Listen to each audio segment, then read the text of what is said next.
already? Thank you everyone for coming. My name is Tiffany Davila. I'm the Public Affairs Officer for the Arizona Department of Forestry and Fire Management. We appreciate you coming today. We know it's taking time away from you and your families. We are hosting this press conference to hope to provide more information, not only on the operations, but on what we can do to help the public. You'll be hearing today from your local mayors, your local first responders, and our operations section chief to give you an update on what we've been doing. So first, we're going to hear from the Globe Mayor. Thank you, Tiffany, and good afternoon. I first want to start with extending my condolences to the victims that were lost in the event and to their families. I want to thank the enormous amount of response that we received from agencies immediately when that event occurred, as cars and everything else was being washed down our downtown area. I want to thank the amount of volunteers, not only locally, but statewide and beyond, that have come to our community to help to start the process of cleaning it up. I want to thank John Truitt, State Land Incident Commander Type 3 team, in bringing all the resources to be able to help with those search and rescue operations. And I definitely need to thank our police, fire, and public works, and our staff who have worked tireless hours throughout the weekend after this event occurred. This event was very devastating to all of us. We've never seen anything like it in our community. We feel the pain of our business people that have lost so much, their livelihood, their investments into their buildings that we have seen here, and it hurts us all. We feel the pain of our residents we have seen so much damage to their homes and now have to start from scratch and move forward. But I assure you that this council, our administration, this city is with you, and we will work tirelessly to make sure that we expedite those funds, either state or federally, that we need to receive in order to recover and move forward. We had, again, we filed a state of emergency immediately the next day. Town of Miami did also, and then the county did one. Immediately, Governor Hobbs signed it and gave authorization to release funding. We have received support from all our legislators in the state and federally, and they are also pushing to get that funding to our people. That's what we need. We need it now. We have started the process by cleanup.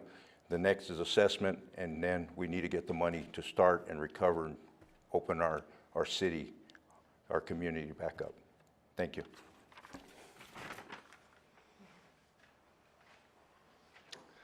Good afternoon, all. I appreciate you coming in to get us hear our updates on what's been going on, and I totally agree with Mayor Gameros on thanking everybody. My background really is engineering, industrial engineering and construction, and I've seen all kinds of events similar to this across the nation and around the world. I've never seen this kind of cooperation and interaction.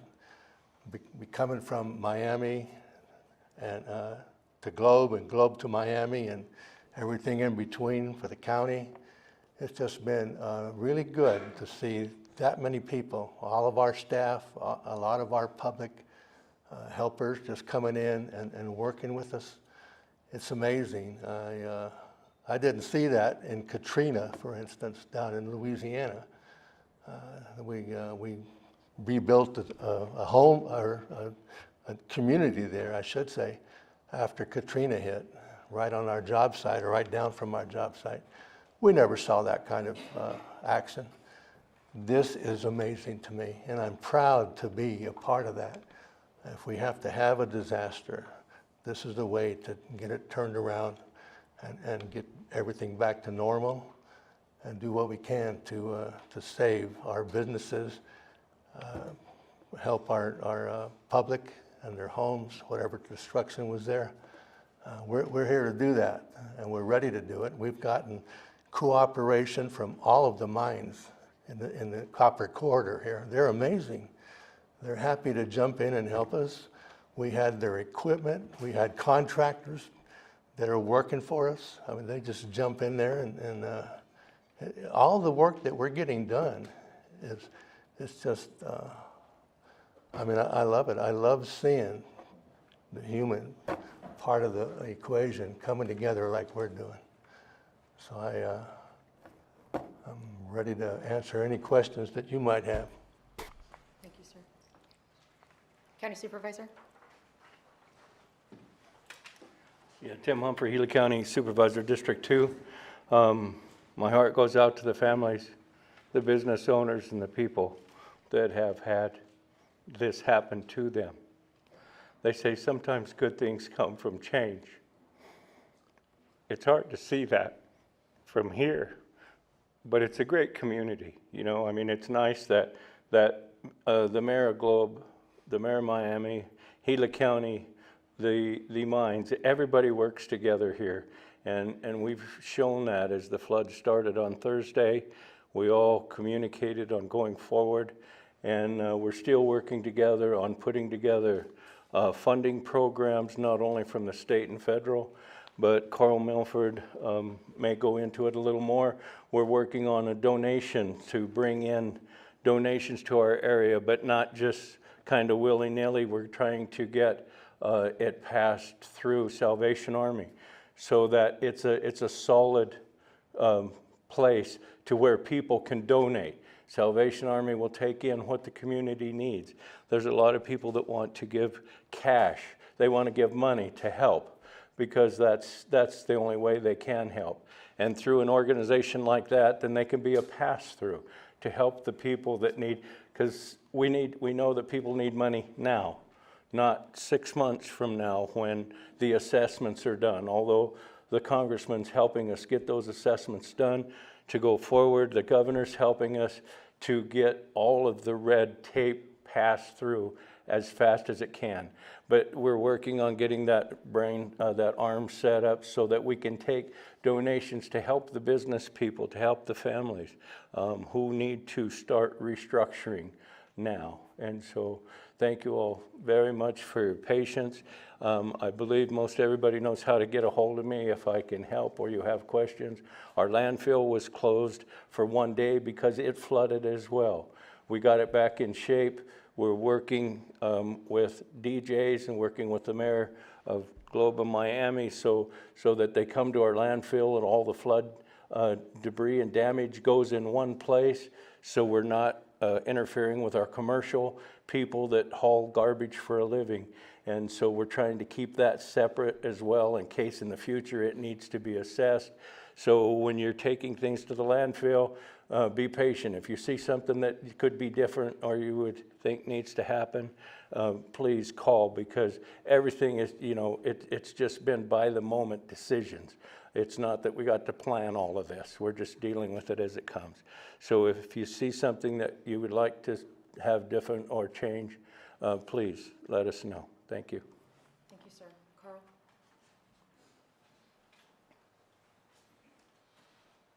Hello, my name is Carl Melford, Gila County Emergency Manager. So I manage the Gila County Emergency Operations Center.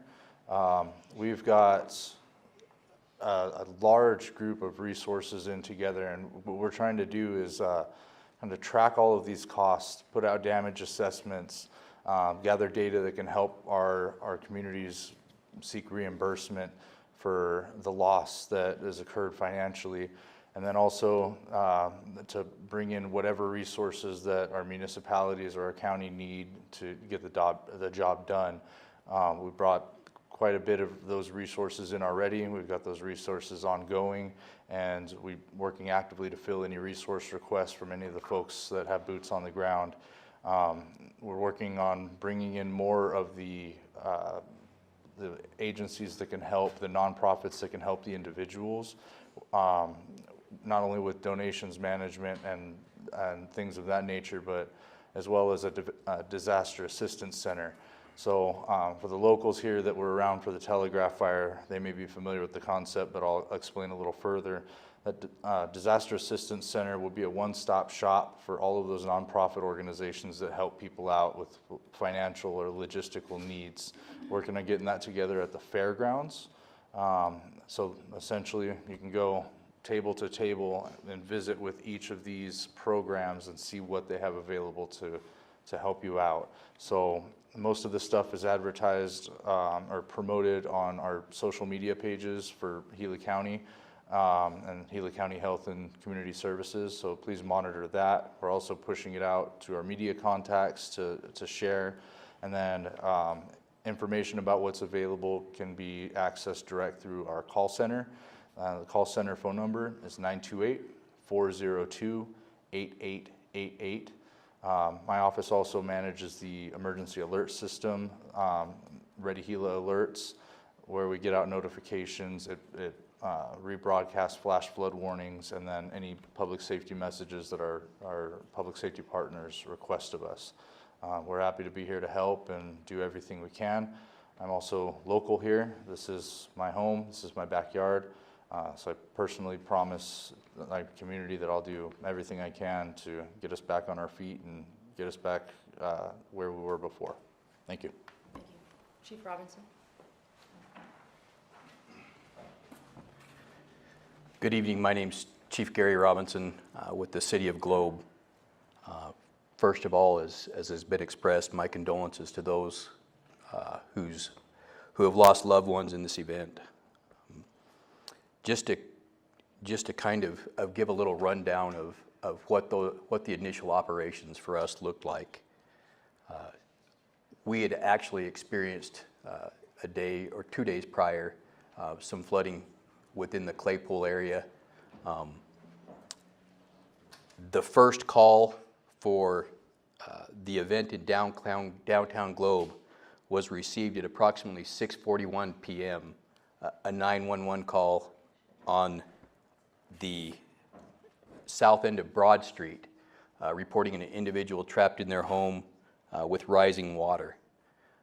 The initial units that responded to that when they reached the crossing point, our engine made an attempt to access that location. That attempt was not successful to be able to get up to where that person was reported. That engine was directed to higher ground where they staged.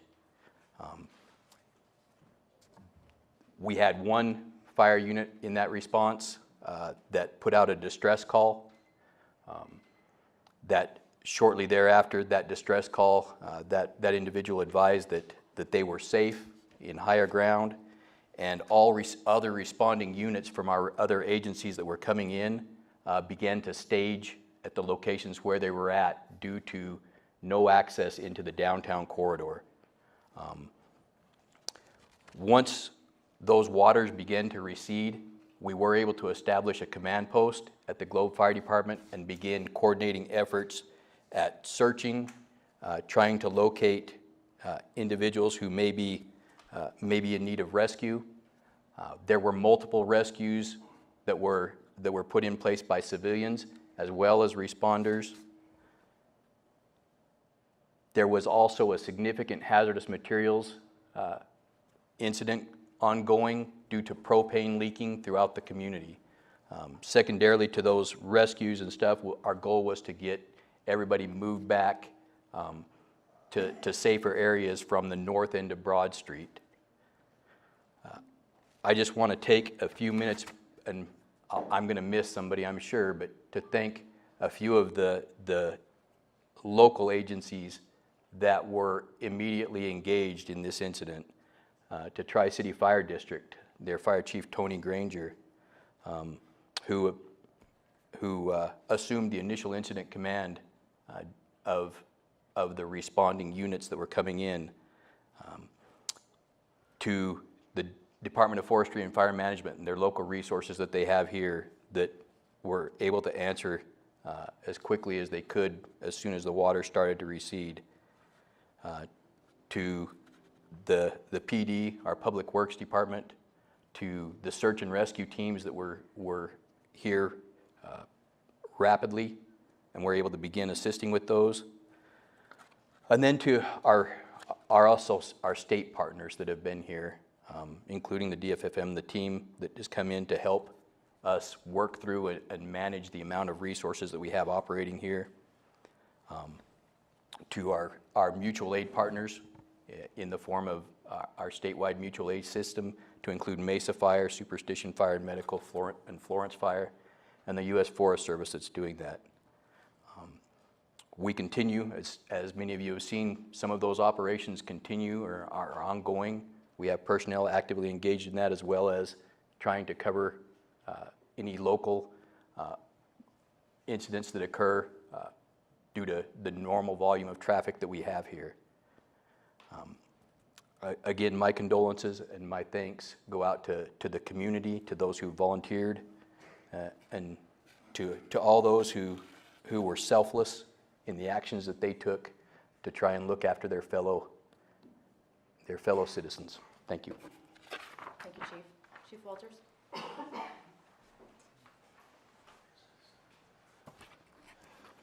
Good evening. My name is Dale Walters, and I'm the Chief of Police for the City of Globe. I want to first send my condolences to the families and the flood victims, and the many Globe and Gila County community residents that lost their homes and their businesses. I drove through again today, and the devastation just continues to grow. This was a horrible disaster that will take time to heal and rebuild. It has been my experience over the last 7 years of this community has addressed great pain and loss with strength and resiliency, and as we have all witnessed since Friday, it has been on display. I want to say thank you to the many volunteers for their efforts and the commitment to our community and the love and support you have shown in the face of this devastation. As of today, there are 2 deaths have been confirmed within the city limits of Globe. Heather Johnson of Globe and David Acevedo of Claypole were both victims of the flash flood and were recovered from the wash within the city limits of Globe on 9/27/25. Both deceased were transported to the Pinal County Medical Examiner's Office in Florence and underwent examinations to determine the cause of manner of death. The immediate cause of death was determined to be drowning, and the manner of death is determined to be accidental for both. As of this writing, we have recovered 58 vehicles unrelated to the vehicles that were taken from the Courtesy Ford dealership. 40 of these registered owners have been contacted and found safe, and we are working to contact the remainder of those 58. There are still a number of vehicles, I don't have a number for you, that have not been recovered. Efforts to recover these vehicles are ongoing. We have one known missing person. We've put out on Facebook and in the public and listed them as missing. A local resident named Pete Green. I'll provide the media with the flyer that we've put out on our Facebook. Pete was known to be transient and believed to be in the creek area at the time of the flood arriving. So we don't have any further on that. We'll be asking for any input from the community. If you know where Pete's at, if you've seen Pete since Friday night, please reach out to the Globe Police Department. In addition, there is a third victim that was recovered in Wheatfields. This was a county case, and I would refer the media and any questions pertaining to that to the Gila County Sheriff's Office. And the last thing I want to say before I step away is we have received information through social media and seen different videos and photographs from people that were at the event on Friday. We've asked through our social media on Facebook, it should be on the local social media for Globe Miami, to please download our Tip 411 app and upload any videos and photos that you may have or additional information that you may have. We are trying to put it together to ensure that the people that have been seen floating down the creek have been recovered. So far, every vehicle that we've seen occupied that was floating, we've been able to confirm that everybody is safe, but we don't want to miss anything. Our number one concern right now that we're looking at is the people from outside the community, because we're not getting any further details of missing people locally. But as you well know, our restaurants are very popular from Valley residents, and there's been a number of vehicles that were outside the community that we've identified, and we were using personnel and law enforcement throughout the state to try to make contact with registered owners. And the last thing I want to do is say thank you to all my law enforcement brothers and sisters throughout the state. We've received countless offers of support in a manner of different measures, so thank you very much. Thank you, Chief. Good afternoon. My name's Bob Arthur. I'm the Operations Section Chief for the State of Arizona's Type 3 Incident Management Team that's currently here in Globe. First of all, my condolences to the families and victims that have suffered through the flood. I will start with the update where Chief Robinson left off Friday night. So Saturday morning, as the team arrived, we had a DPS helicopter with an infrared vision capable that flew the waterways starting in the headwaters of Six-Shooter Ice House and Kellner Canyons, flew after those three drainages formed Pinal Creek, flew the Pinal Creek drainage through Globe, past the sewer treatment plant, Russell Gulch, and then where they meet on Highway 188, and then farther north into Wheatfields. We flew all those with the helicopter and did not pick up any victims. We had 6 search and rescue dog teams from different counties within the state of Arizona associated with the county sheriff's offices, or sheriffs. They all came to assist. We've had the search teams and the dogs search the same drainages, the Ice House, Six-Shooter, and Kellner Canyon, and then all of Pinal Creek drainages all the way to Wheatfields, and then the drainage, and I can't tell you the name of it, that runs through the town of Miami, where it starts west of Miami. We put dogs in there and personnel to search that area as well. On top of the search, we have had hand crews with chainsaws cutting the woody material that are in the creek drainages and either getting them in small enough pieces that we can get them out onto the road to be loaded in dump trucks or on flatbed trailers to get them out, so we don't have additional blockage when the next rain hits at the creek crossings. And we also have heavy equipment in the creeks that have assisted us with the bigger pieces of wood and the numerous propane tanks that are spread out between here and so far we've seen them all the way to Pringle Pump. So on top of that, I don't have anything. Yep, I guess I'm done then. Thank you. Thank you, everyone. So that concludes this portion of the press conference. I am going to open it up to questions for about 15 minutes. Any questions? Go ahead. Feel free, whoever can answer this. I'm wondering what preparations were made in advance of this event. I was up here on Thursday when we first started seeing some videos coming out of flooding between Globe and Miami. Over the next 24 hours before the big rains came, what preparations were made by the county or your local municipalities to stop this? Who would like to take that? Carl? So we did some testing of our emergency alert system to make sure it would rebroadcast National Weather Service's alerts. It was running successful. All of the alerts originated by the National Weather Service were rebroadcast by our local notification system. We also made sandbags available for the public. We had some volunteers and some staff filling sandbags and getting them out as far as they could. But unfortunately, the reality of the incident is there are no amount of sandbags in the world that could have prevented what happened here. Thank you. Thanks, Carl. Oh, go ahead. Yeah, and also too, I think that magnitude of water, there's no preparation that could have stopped that water. But all of our crews were out in trying to open waterways, drains, culverts, and things of that nature, because some of them were plugged and we knew we had more water coming.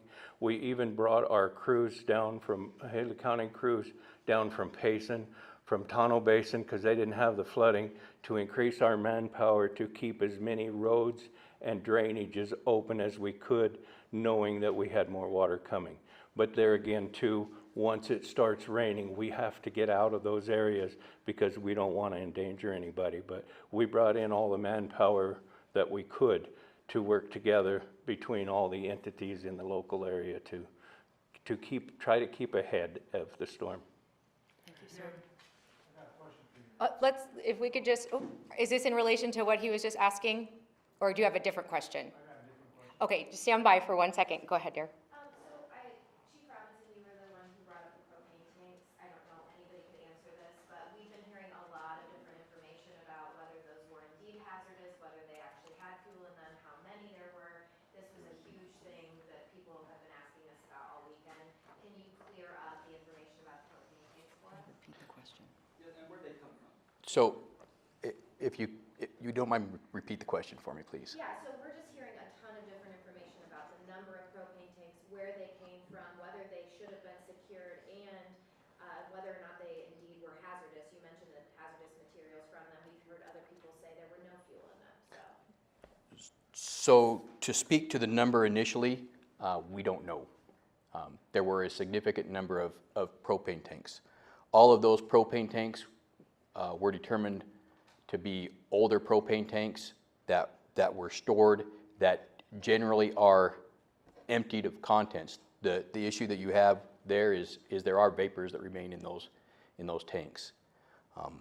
It was very clear from the outset that those propane tanks were obviously off-gassing as they were moving through the community. We had a significant odor of propane, along with the potential for other utilities. When we look at propane, one of the hazards that goes with propane is it's heavier than air. So as propane migrates, it's going to migrate down to low spots, and it's going to migrate downstream, downwind. So as that's occurring, that has to be our focus. It's not like a natural gas that will rise and mitigate a little easier.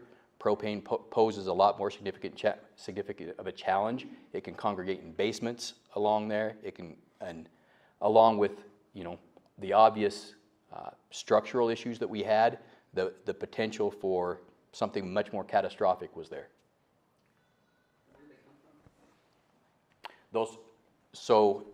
There is a facility, a propane storage facility, up at the end of Jess Hayes Road, between Jess Hayes and between Jess Hayes and Wallaman Road, up outside of the Pinal Creek area. Is there an investigation into whether or not they should have been secured going on? I don't know if you can answer that, or is this just an unlucky case? At this point, I can't answer that. We were in a different phase of the operation until we determined that. That may be a follow-up question that would have to be asked later on. Thanks, Chief. Yes, of course. So again, my office is responsible for calling in the additional resources. So one of the resources that we called for immediately was air quality monitoring, because propane can be detected by that. So we had crews out setting up air quality monitors and stations, especially when the tanks were being moved, and then actual individuals with air quality monitors moving around. And after the initial flooding, during the removal of the tanks, I can say that they reported the air quality was safe in the area while those tanks were being moved. Thanks, Carl. In the pink, please. Follow-up on propane tanks. Okay. One is, it's been widely reported across Facebook that 1,000 tanks are through the area. So my question is, who is responsible for giving us accurate accounting of those propane tanks, and when can we get that? And my second question is, it apparently is the case where all the propane tanks are being taken back to Matlock Gas and dumped on their site, which makes me wonder, why would we put propane tanks back on the site next to the river that just flooded? So who's making that decision and who is tracking the propane tanks? Okay, Chief?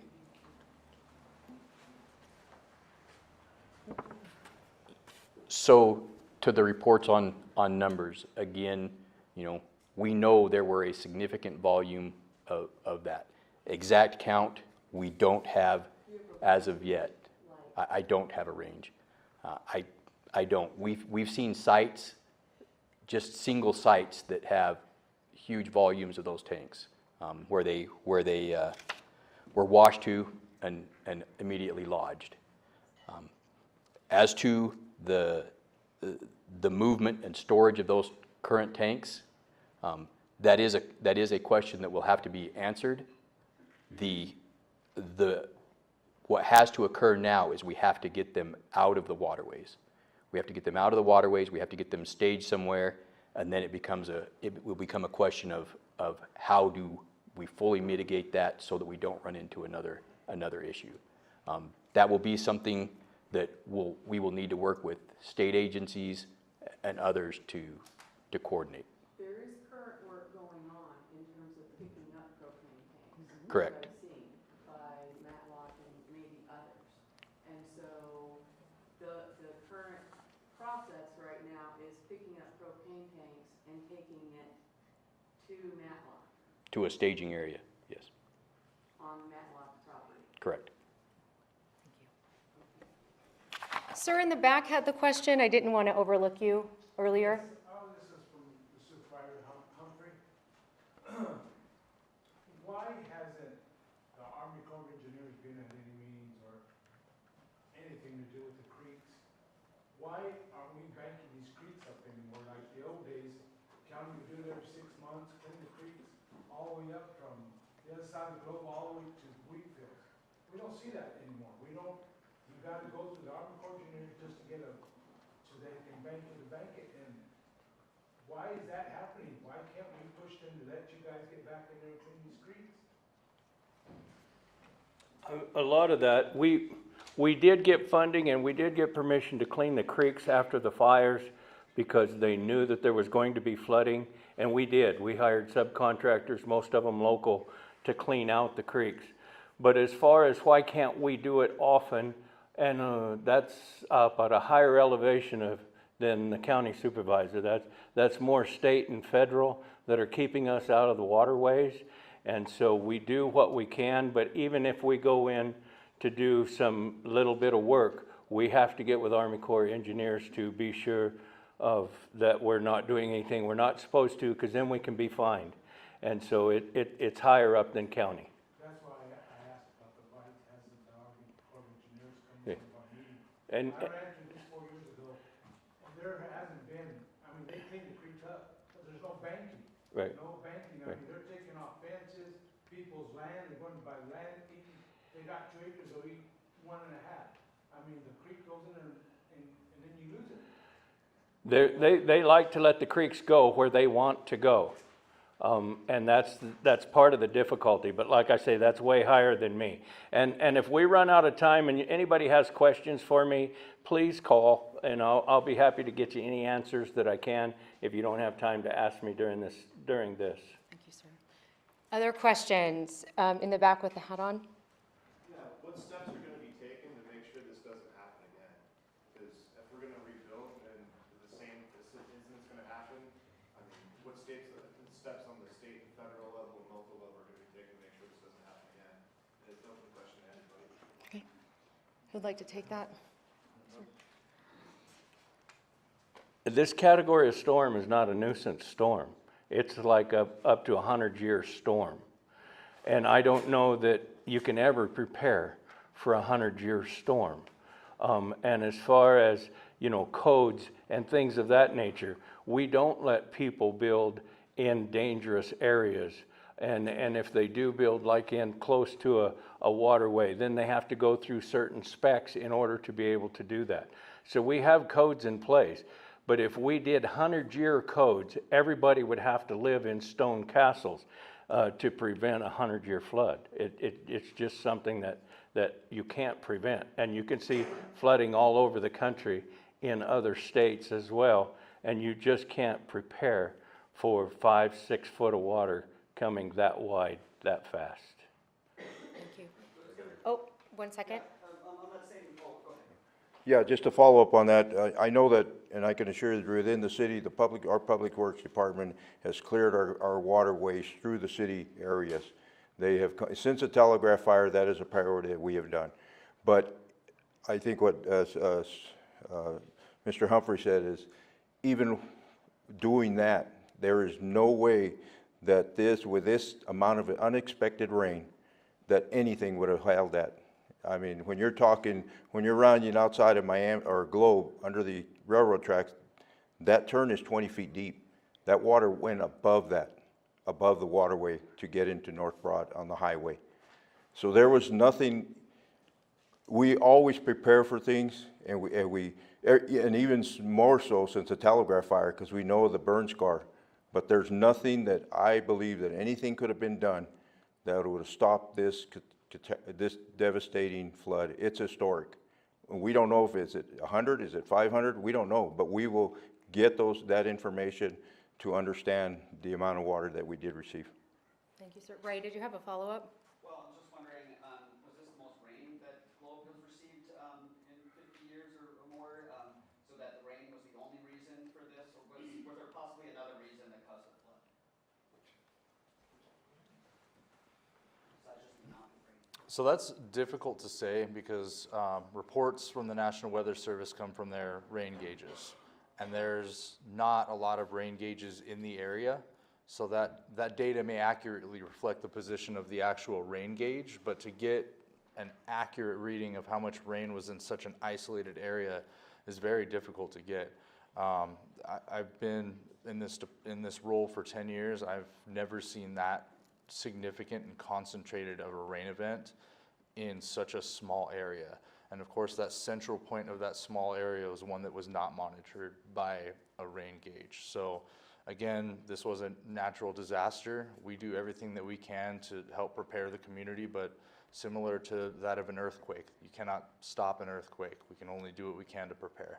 Thank you, Carl. In the back, in the blue? Yes. Do you know, did you get adequate weather warnings before the flood from the Weather Service or media or whatever sources you use for a forecast? Carl? There were several flash flood warnings. Our system rebroadcasted them.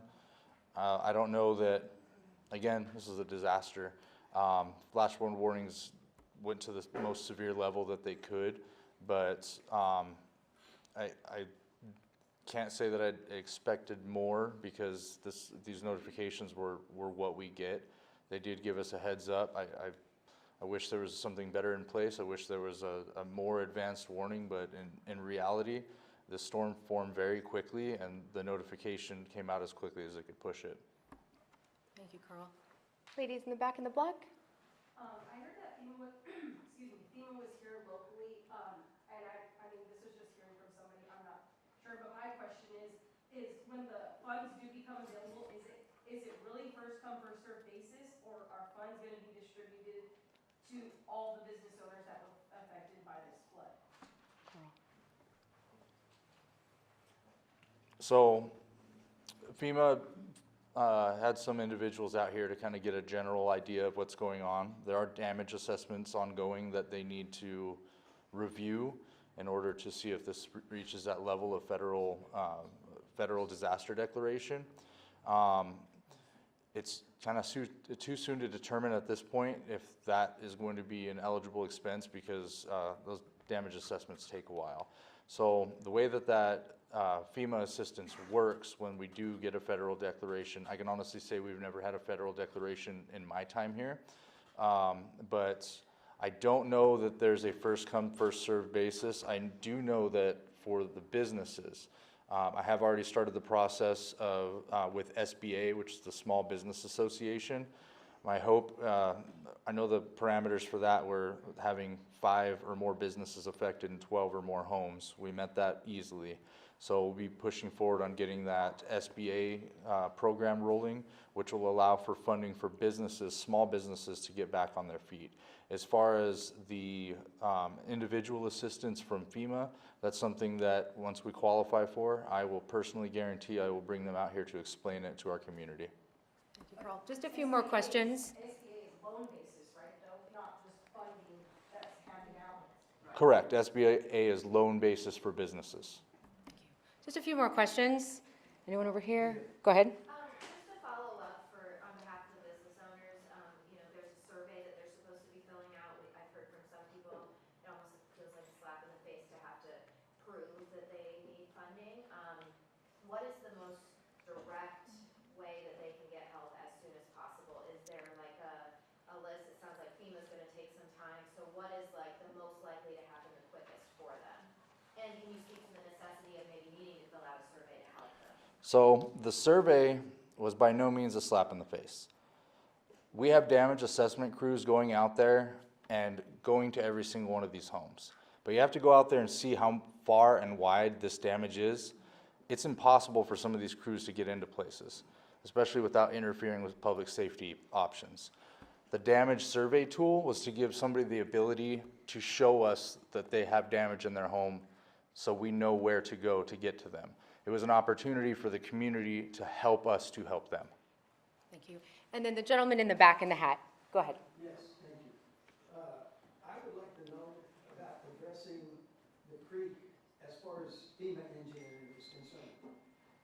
I found out a long time ago that our creek that runs right through the middle of our town, in the middle of all of our houses and all of our lives, is unengineered, okay? Which means that if you try to go get flood insurance, you're gonna pay the very highest premium that you can pay. And it's unaffordable. I can tell you that because I've looked into it. The other thing, and the first blow is the water. The second blow is to try to go get your property collateralized that just got flooded, or some other piece of property got in a floodplain, and to find out the bank says it's worthless. You can't even borrow against it. We've been going down this road for years on this creek, and FEMA, and I appreciate the city of Globe, don't get me wrong. You guys have done a fantastic job in handling this. But this creek needs to get engineered so that we can buy flood insurance affordably. We cannot buy flood insurance right now because it's unaffordable. And I don't know who wants to address it, but it's over. Probably the county supervisor. That's something we've been working on for a long time. A lot of the original floodplain maps were done many years ago. The insurance companies set their insurance by those flood maps. Everybody knows creeks change, and everybody knows now that we have GPS, those maps are not correct. But in order to change them, the federal government has to agree that those maps are incorrect and change them. We are working with our engineers right now with the federal government to get a better line on what floodways and floodplains are and where they are. But it's got to come from the federal government, because then every insurance company, every house could change. Some people that have never been in a floodway or plain could be, after the maps are changed, then they could be in one. And it could work completely the opposite for others. And you can imagine the can of worms that would be open, but we're trying to open that, and they are working towards it, but there you have to reach out higher than your county government in order to try to help us make those changes that need to happen. When the flood comes and their house gets washed away, by not knowing they're not in a floodplain or not, they still don't have insurance, and they still don't get anything that's recoverable for them as far as rebuilding. It's got to be engineered. I understand everybody's frustration. We're city and county government. We do what the state and federal government tells us to do. I've been bringing this up for 15 years. I know. Most of you folks know it. I know that, but other people need to know. And I talk to our state and our federal representatives all the time. But they're elected officials. You need to get enough people to support you to go higher, to get a better response. Because the definition of insanity is do the same thing and expect a different result. That we know that we can go through, and it hasn't been done for years. Your other representatives are people that you can contact, and so are their entities. I can get you Eli Crane's phone number, I can get you Walt Blackman's phone number, I can get your representatives' phone numbers that will help change this. Can't afford flood insurance, they just got hit by a wall of water, now they go to the bank to try to borrow, to rebuild their businesses, the bank says your business is worth nothing. I realize that. I own a property in downtown Globe. It's not insured. Believe me, I know that. And some in the county that aren't insured. I know. And now the insurance company tells you that your insurance is going up because we're in a fire way because they burned 600,000 acres of our district. It's got to go higher, and it's got to come from a lot of people if we're going to change it. Thank you. Thank you, everyone. We appreciate you coming out to today's press conference.